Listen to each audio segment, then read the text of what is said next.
Vítej na Pustevnách. Tohle je jedno z nejkrásnějších míst v Beskydech a hlavně domov legendární sochy Radegasta. Radegast byl staroslovanský bůh slunce, války, ale taky úrody a piva. Proto v jedné ruce drží roh hojnosti a ve druhé sekeru.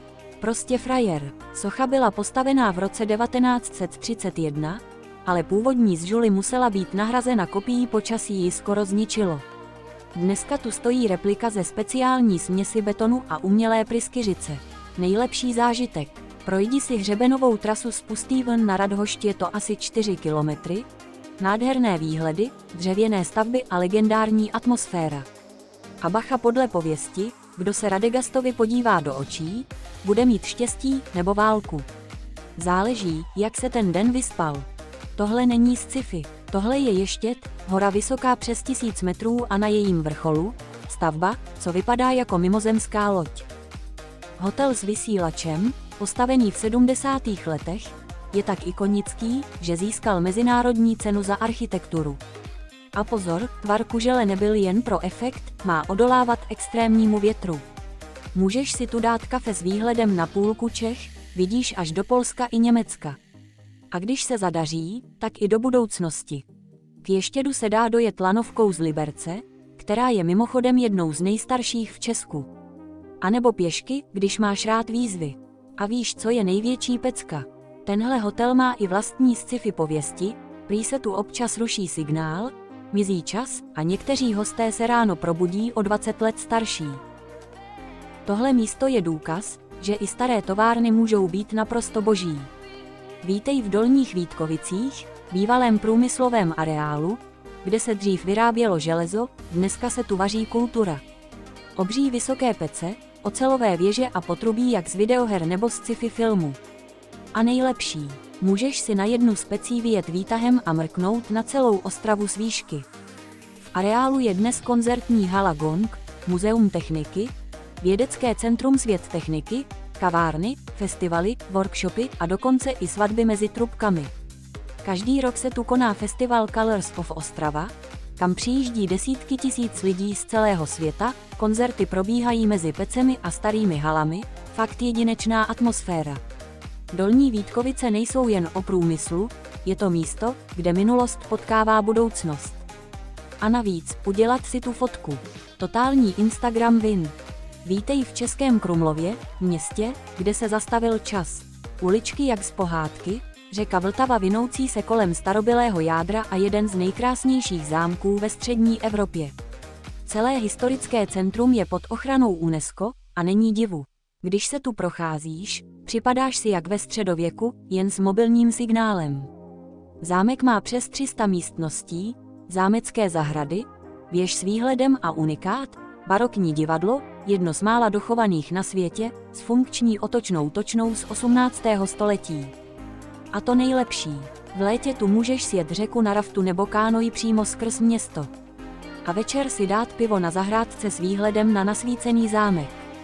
Totální romantika. Český Krumlov je magnet na turisty, umělce i filmaře, natáčel se tu třeba iluzionista s Edwardem Nortonem. A věř mi, až tu jednou budeš, pochopíš proč. Tohle není jen díra v zemi. Tohle je propast Macocha, nejhlubší propast svého druhu ve střední Evropě, hluboká 138 metrů. A má i temnou legendu. Podle pověsti tu zlá Macecha schodila nevlastního syna. Ale kluk přežil a když se na to přišlo, Macecha se vrhla dolů sama. Od té doby se jí říká Macocha. Ale není to jen o děsivé legendě. Celý moravský kras je síť jeskyní, propastí a podzemních řek.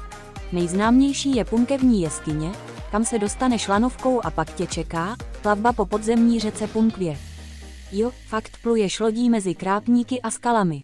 V jeskyních je stálá teplota kolem 8 stupňů Celsia, takže i v létě si vem mikinu. A jestli máš rád adrenalin, můžeš zkusit i jeskyní feraty nebo speleologické výpravy. Macocha je přírodní úkaz, který vypadá jako z fantasy filmu, a když se podíváš dolů, pochopíš, proč se tolik lidí bojí výšek. Tohle není jen díra v zemi. Tohle je propast Macocha, nejhlubší propast svého druhu ve střední Evropě, hluboká 138 metrů. A má i temnou legendu. Podle pověsti tu zlá macecha schodila nevlastního syna. Ale kluk přežil a když se na to přišlo, macecha se vrhla dolů sama. Od té doby se jí říká macocha. Ale není to jen o děsivé legendě.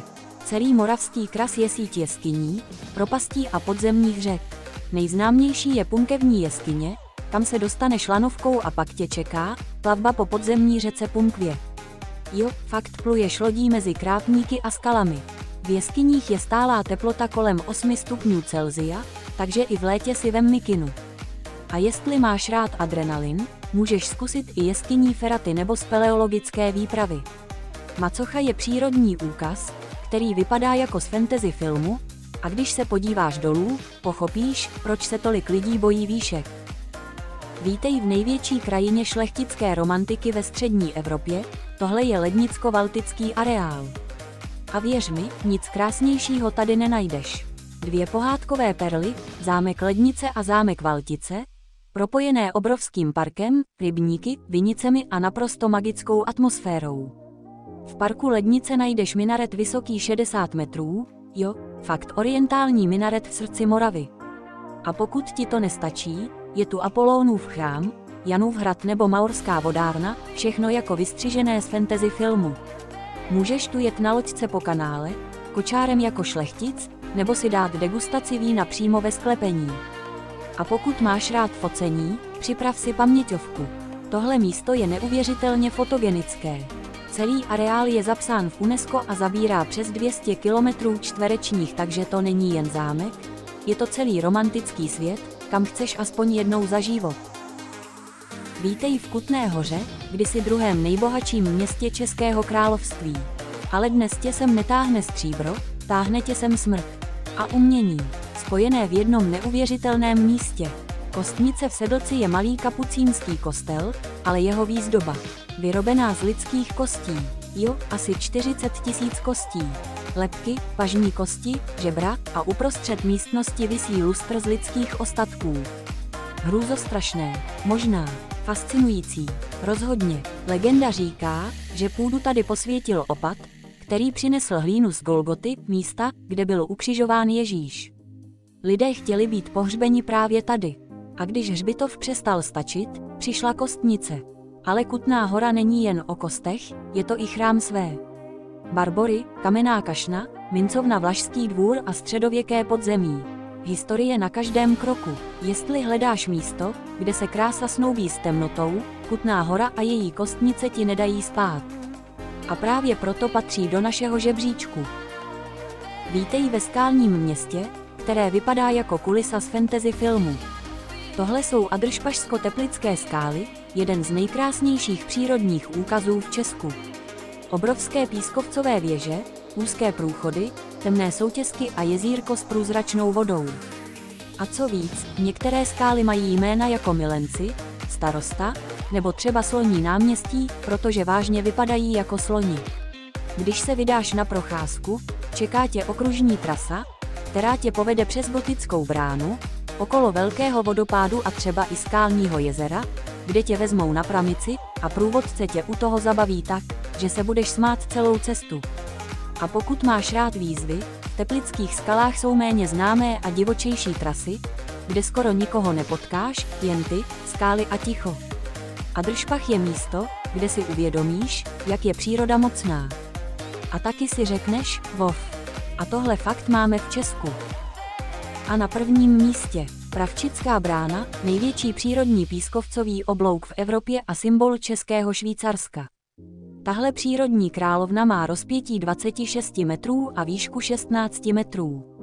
A pozor, kvůli její křehkosti se na ní nesmí vstupovat, takže ji můžeš obdivovat jen z vyhlídek. Vede k ní krásná pěší trasa z Hřenska a cestou tě čekají dechberoucí výhledy, skály a lesy jako z Pána prstenů. Hned vedle brány najdeš i Sokolí hnízdo, historickou budovu, kde dřív šlechta obědvala s výhledem na skály. Dnes je tam restaurace a muzeum. A víš co, natáčely se tu letopisy Narnie. Takže až tam půjdeš, klidně si představ, že za dalším stromem čeká Aslan. Pravčická brána není jen kámen, je to místo, kde ucítíš sílu přírody. A důvod, proč právě Česko může být hrdé na svou divočinu. Líbilo se ti video? Dej like, hoď odběr a nezapomeň kliknout na zvoneček, ať ti neutečou další topky. Máš vlastní tip na zajímavé místo v Česku? Napiš ho do komentáře. Díky, že jsi tu byl a nezapomeň, Česko je plné krás, jen se musíš dívat.